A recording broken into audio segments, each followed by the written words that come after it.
acknowledging the fact that you might be trans, it's a journey, and like I know that sounds so cheesy and so cliche, but it really is. It's this journey that you kind of have to take with yourself and with your family and with your friends and the people that you love the most to kind of really find yourself.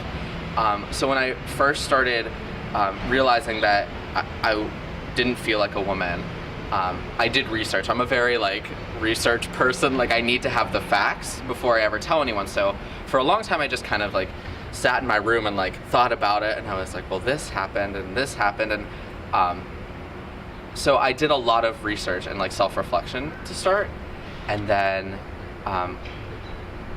I started binding my chest, which is something that's really common for trans masculine people. So anyone who feels that their gender is more masculine than feminine, a lot of trans masculine people will bind their chests, and that was definitely a big cause of my dysphoria, which is kind of the stress I had about my body not fitting with my gender. And so I would bind my chest, and I would do little things. I would put my hair up in a beanie. I actually did it. I have a picture of myself at American when I first started looking at American, with my hair in a beanie and my chest bound, and it helped for a while.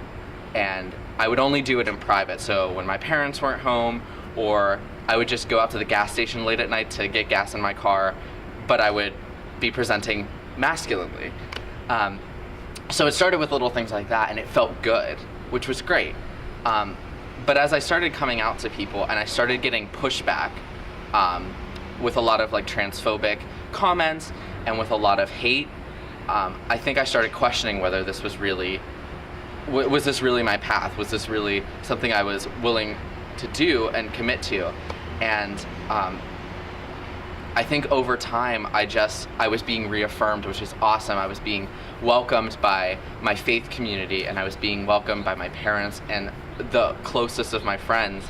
And I started realizing that people who really love you and care for you will stick with you. And so that gave me more time, I think, and it gave me a space where I felt comfortable kind of testing the waters further. So right before my senior year of high school, I went to my hairdresser and I said, shave it off.